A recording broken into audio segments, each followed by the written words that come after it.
We're going to briefly introduce ourselves and just briefly talk about what leads us to relational practice. And then we're going to think about the implications for relational practice in education and our approaches that we've taken. So I'm Matt. I'm a teacher from England, from Devon. And for a long time I was a primary school teacher, 4 to 11-year-old children, and the special educational needs coordinator, looking after children with special educational needs. And for the last 15 years, I've been an advisory teacher in the field of mental health, social and emotional development. And in some respects, that's what's led me to relational practice, a route to better social development, emotional development, and mental health through relationships. But we're just going to talk really briefly about what might have led us personally to that. And sometimes I think about metaphors like candles in relational winters, which was just beautiful, really emotional. Sometimes I think about weaving a patchwork quilt, which is called Piece of Pieces. Sometimes I think about that. And today, a gentleman who I've not met yet walked into the room, and he's wearing a t-shirt from a band called Idols, a British band, and they come from Bristol, which is where I'm from. And they're awesome. They're a punk band. And their second album, so this is what led me to relational practice, I think, via a t-shirt. Their second album is called Joy as an Act of Resistance. And one of the reasons why I'm led to teaching is because it can be full of joy. And it is an act of resistance. It is social justice. And it's the most exciting opportunity I believe we have to create a better future. And I think the most exciting aspect of that resistance is relational practice. That's a good t-shirt. Great.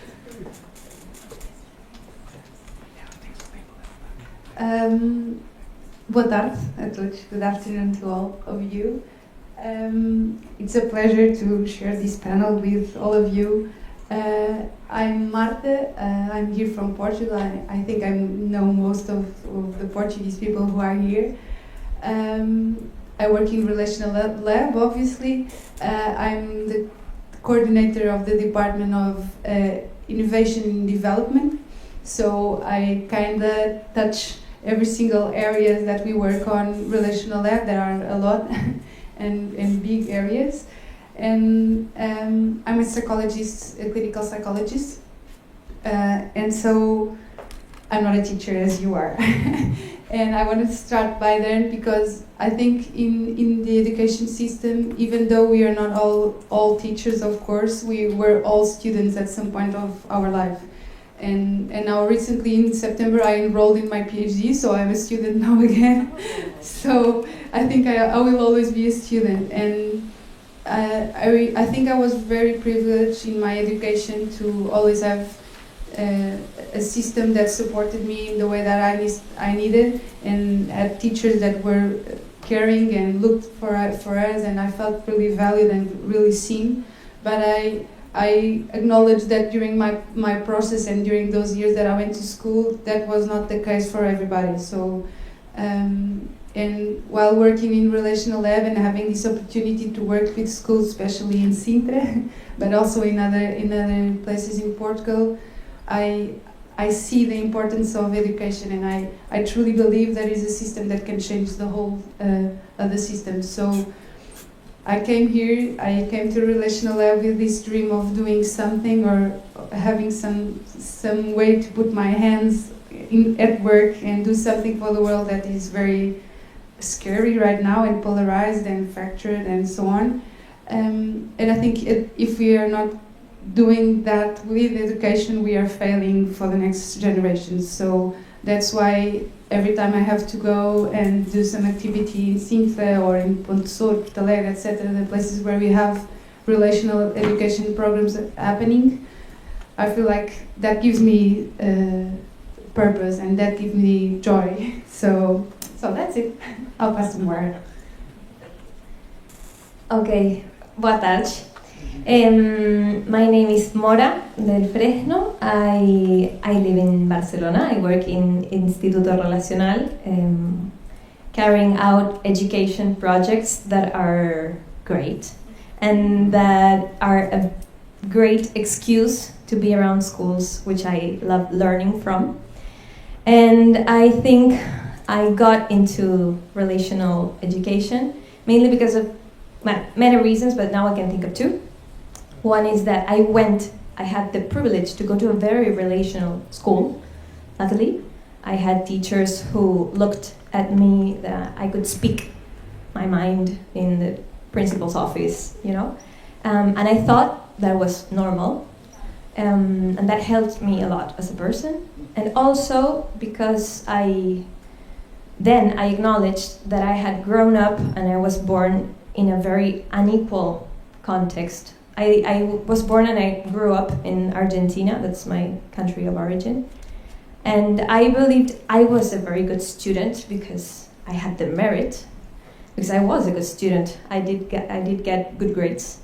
But then I realized a little bit when I was a little bit older in secondary school that I was lucky. It's not that I was a good student or that I was very intelligent. I was lucky enough to be born in a family that could afford giving that opportunity to me. And it is an opportunity that every child deserves. So I believe I grew up with a sense of justice, and that's what brought me to this world. And I love it. So thank you.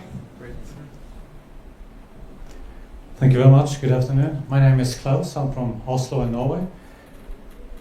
I was almost tempted to answer your question, is there any alternative than going into relations? Because it's really all about relations. I think my interest for relationships started when I was about 10, 12, 13. I was doing a lot of young youth club work. I had an age of 16, 30, a group of 30 youngsters with me to the mountains. And I was wondering, how do we get this group to work? How do we make them safe and striving in order to their development? So when I was done with my high school, there was really two options. Either was study oceans or study psychology. So I went for the last one. So I'm a psychologist.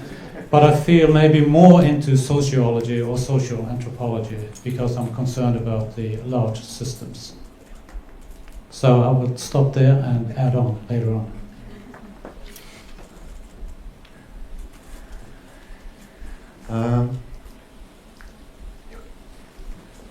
Schools are uniquely placed to be able to develop relational practice. It's not easy, hey? We recognise how hard it is, and the schools that I work with in Devon, in England, recognise the mission that it is, but they also recognise a few other things. Schools are social experiences. There's infinite opportunities for interaction, for connection. They are, they're full of people that care. They're full of people that want things to feel meaningful. And I was a school teacher for a really long time, so I know what I'm about to say is potentially controversial. But what they also have, even though it rarely feels like this, they have time together. A kid arrives in nursery and leaves, or in England a kid arrives in nursery at 3, 4 and leaves school at 16. Time feels against us, and I know that there's so much to fit in. And I know the curriculum is unmanageable. But we are together in primary school every single day. And I work lots now in secondary schools, and those teachers talk about the importance of connection and interaction with me. So they are uniquely placed to do this work well. And that was a big pause. And yet, oddly, or controversially, the history or the tradition of how schools do stuff, certainly in the United Kingdom, has a focus on behaviorism, not on relational stuff. And that is problematic. Behaviorism, reward, sanction, threat, etc., is at best outdated, at best pointless, at best disproportionately affecting the children that were not yourself, Maura, that haven't learned to trust adults, haven't learned to be influenced by adults, haven't learned to regulate it. And so, gosh, I'm aware I'm saying something really challenging. And one of the things that we've done in our work is to attempt to help schools understand that that challenge comes from a really supportive place.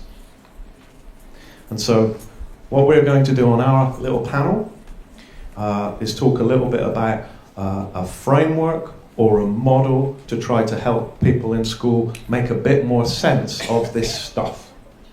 In part because anyone ever that works in a school and was interviewed to work in a school, when someone said, "What are your strengths?" or "What do you bring?" Someone will have sat in the chair and gone, "I am good at relationships." And they weren't lying, but they meant, I am good at my version of what I think relationships is. I am good at my version of my experience of relationships. And that will be different for everyone. And so that's not necessarily problematic for our students who are able to navigate school.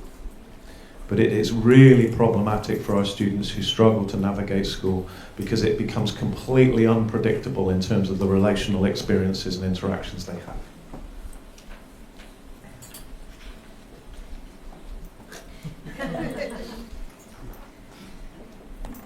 Frameworks are not new in schools.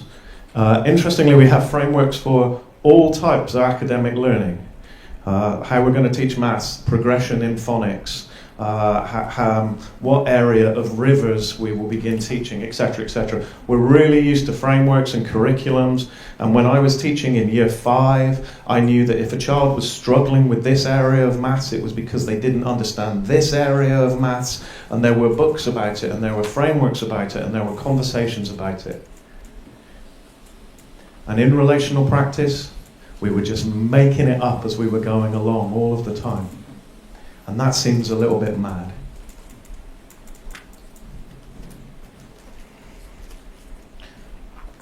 Panel, I'm just going to talk you through my framework really briefly. This is a Devon framework constructed with Devon schools to meet the needs of some of the children in Devon. There might be elements that are transferable.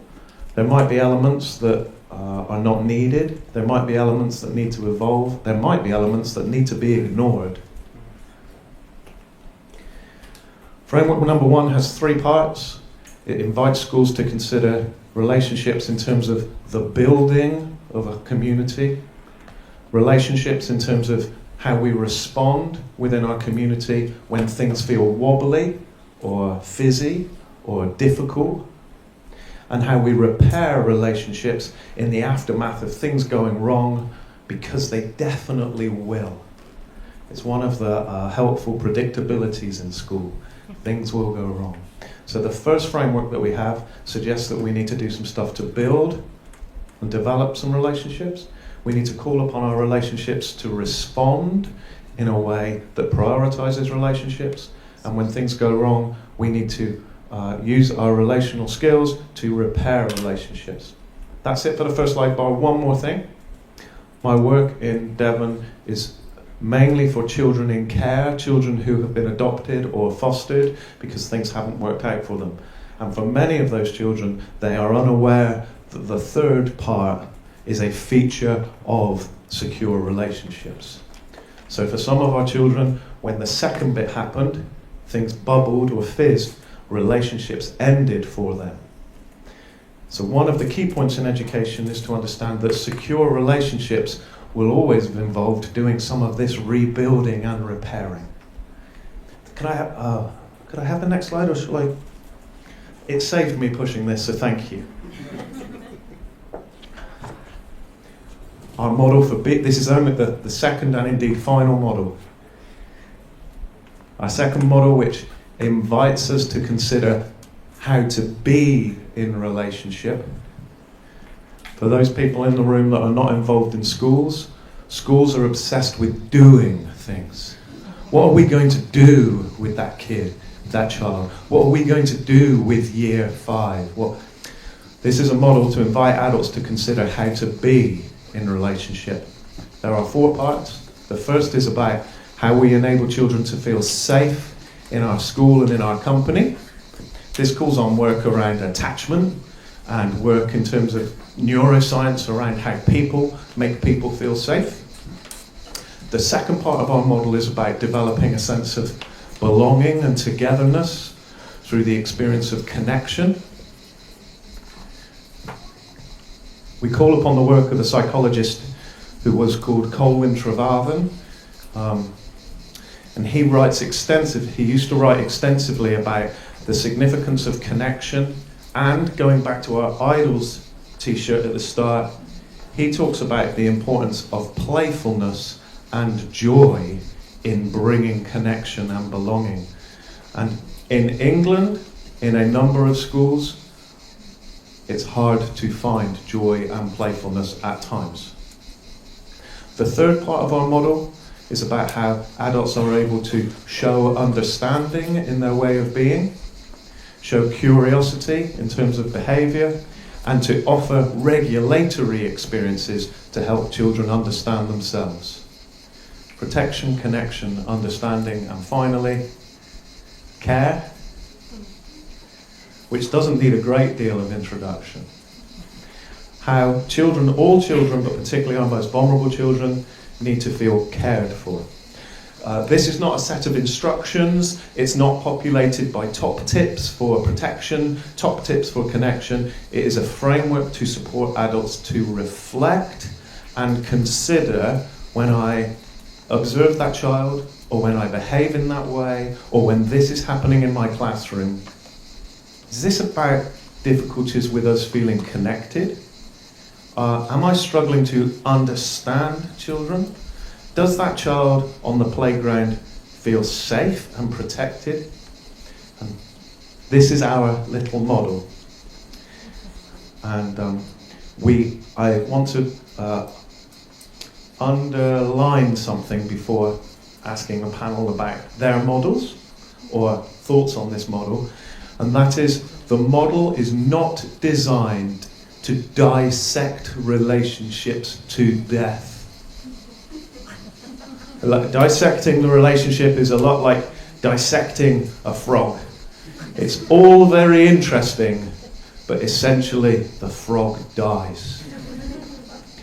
We do, however, need frameworks like we have in maths, like we have in science, like we have in English, like we have in literacy. We need frameworks to think about this in order to support each other with it.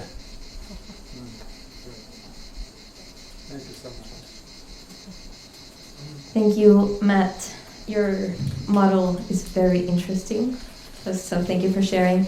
And you made me think of, I was with the principal of a very nice school, very relational school, a couple of months ago, and he told me that some parents had called the school and wanted to have a very urgent meeting because they were worried because their children came home very happy.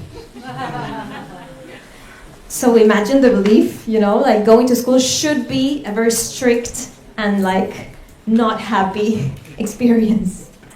Well, I was thinking, before you were speaking about how schools are obsessed with behaviorism, and I agree, and I think that schools are obsessed with behaviorism because of many things, but one of those things is that we are obsessed with results. That is something that came up in the organizations panel also.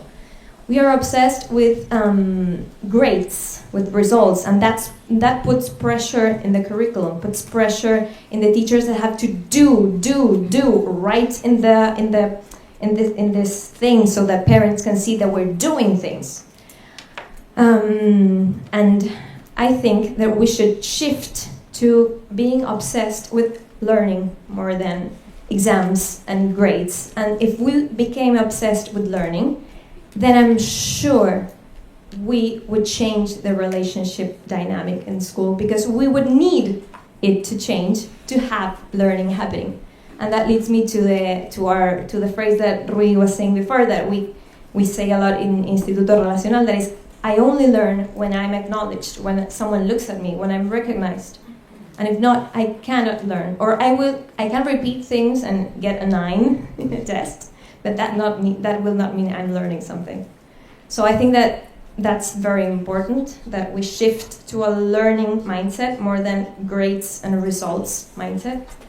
And also, I was thinking, and that connected to your model and in the part of repairing, mostly, that we have misunderstood justice a lot in school. And if you, in elementary schools also, that with primary kids, the word fair or not fair, you hear a lot that word. This is fair, no, this is unfair. So we start building this idea of justice very wrongly in kids since they are very little.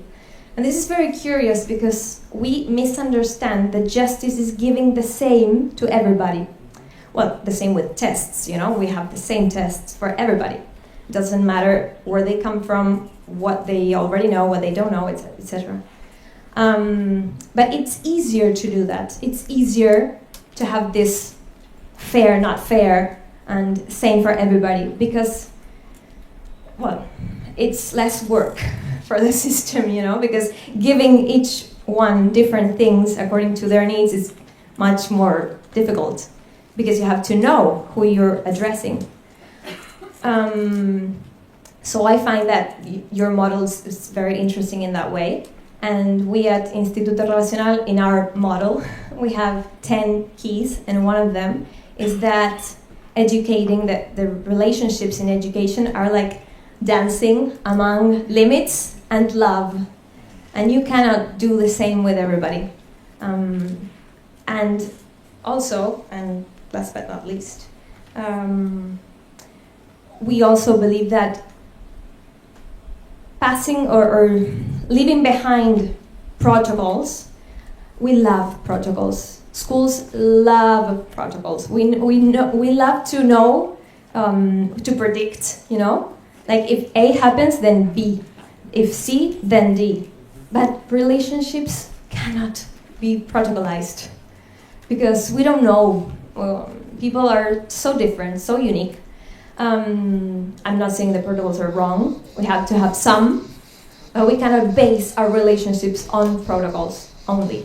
We have to feel legitimate as teachers or as educators to manage relationships tailor-made, you know, to reach to agreements, and that asks us in the system and schools and everybody in the community to change our mindset in the agency that teachers have, that students have. We can have conversations, we can reach to agreements, and that's much better in terms of quality, in relationships quality, than just following what the protocol says. It's just like this, you know, we cannot keep on like giving the same to everybody, pretending that's fair, because it's not. Even if it's much work, and because education is, well, education, primary, secondary school is compulsory. So we don't have a choice. We have to make it. We have to give the opportunity to every child to learn. It's not their fault if they fail, it's our fault. That's it. I love how Maura speaks with all the passion. And picking up on what you're saying, I repeat that I am not an expert in education. I'm just a observer or a participant observer, I would say like this. And I think much what you're saying is the thing that I've been reflecting upon also. There is this idea of having the students in the center of the education or in the center of the schools. I think we hear this a lot, like you go and visit some school and the principal or whatever, the teachers, say, oh no, here in this school the student is in the center, so we do everything for the students. Well, I believe that they say this with all the heart and they truly believe in this and they want that to happen. But I'm just sharing with you what we have been figuring it out with these years that we have been working in education. So I won't share any model, but I will share my most recent experience with Alexandra, actually, that's seated over there. That is, we are doing the evaluation of this first pilot that was done with Sintra, and I'm very glad to see some of our team in Sintra that is helping us make this happen, and also some schools, so you know what I'm talking about. And what we are seeing is, although the schools have chosen in the beginning of the process, so 2 years ago, the axis where they wanted to work and they wanted to address, and they could choose, like, for instance, the relationship between student and student, or student-teacher, or teacher-school as organization, or family-school. So they could choose two of these, all of these that I said. School community is also one. And most of the schools that we work with in the beginning chose student-student or teacher-student, or we call it educators because it's not only the teachers but all the adults that work in the school. And what we are finding out after these 2 years is that little of the impact went to the students themselves. So most of the challenges and most of the relational difficulties are in adult relationships in schools. And so it was quite surprising in the end of the collection of the data and analyzing the data to see that only like 10 references were made to the relationship between students. So maybe the challenge that we are facing are also in the adult relationship inside of the schools. And there are a lot of reasons to this being an issue or a challenge. I could enter by that, but I won't. I think you can discuss that after.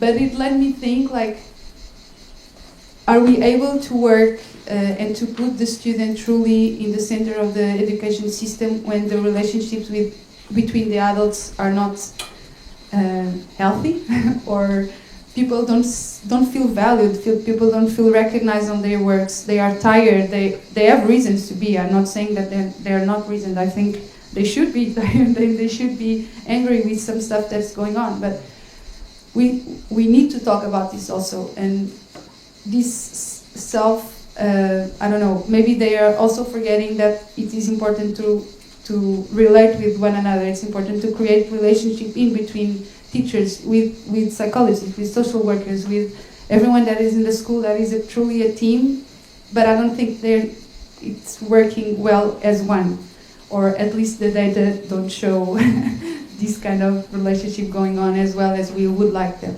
So I end with this idea that by the end of these 2 years, the thing that we listened a lot, it was, if we had to start again in this process, or next year, if we are able to continue this work, we will change the axis that we are working with. So probably we would start with educator, or school teacher, school educator, or even school family. There is a whole topic that is also a lot to work. But I think this is I don't know, pinpointed thing. And I'll pass to Klaus. Thank you very much. Hard to jump after the three of you, but thank you. My profession is not particular within secondary and primary school, but more in higher education, and in particular in executive teaching and executive learning. So what I study is how leadership development can increase relationality within an ecosystem in order to tackle or deal with complexity. And complexity has something to do with high level of interdependency or dependency. I'm very much inspired by RC, and in this role that I'm here today, I'm representing the RC, but I'm also a PhD candidate in my late years, and a psychologist doing consultancy work.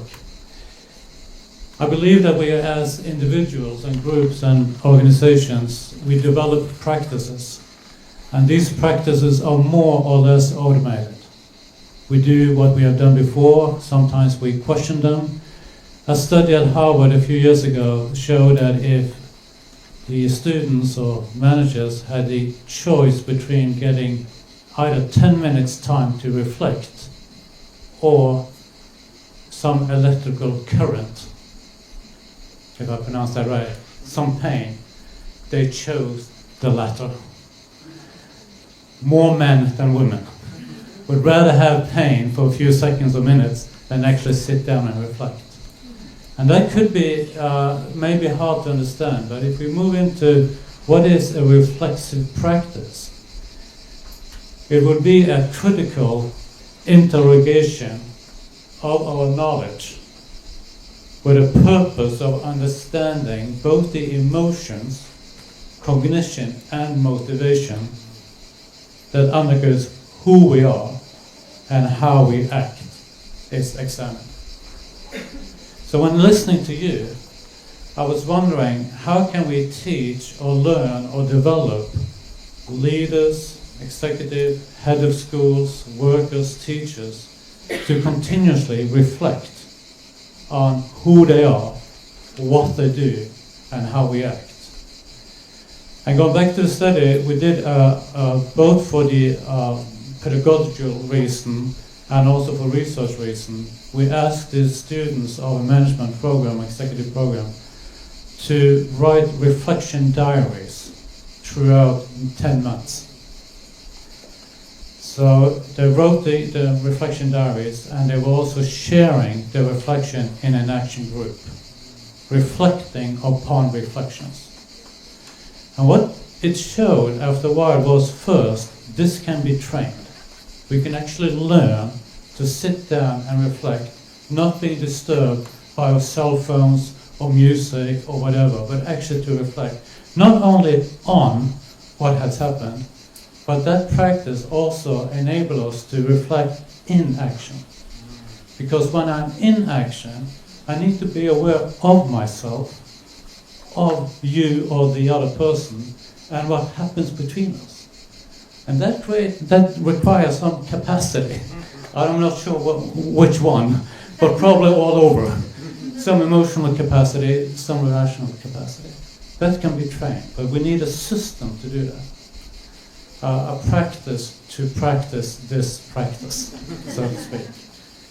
What we also have found is that when organizations or people collaborate in order to learn, and collaboration that could be between the teacher and the student, between adults as you touch upon, between leaders and workers, often that is a part of a negotiation. What should we do? How should we do it? And they may not agree.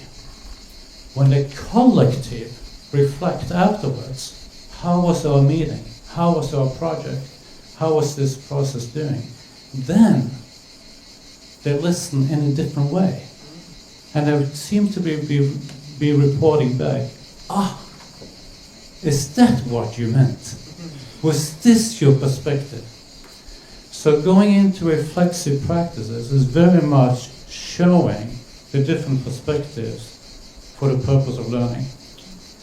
And I think the school system, both in primary and secondary school, kids, kindergarten, we need to teach our kids to reflect upon their actions, how they behave, the impact of it, both in the action, on the action, and what I have not mentioned, which is just as important, for action. what's going to happen further on. I think I'll stop there. Thank you.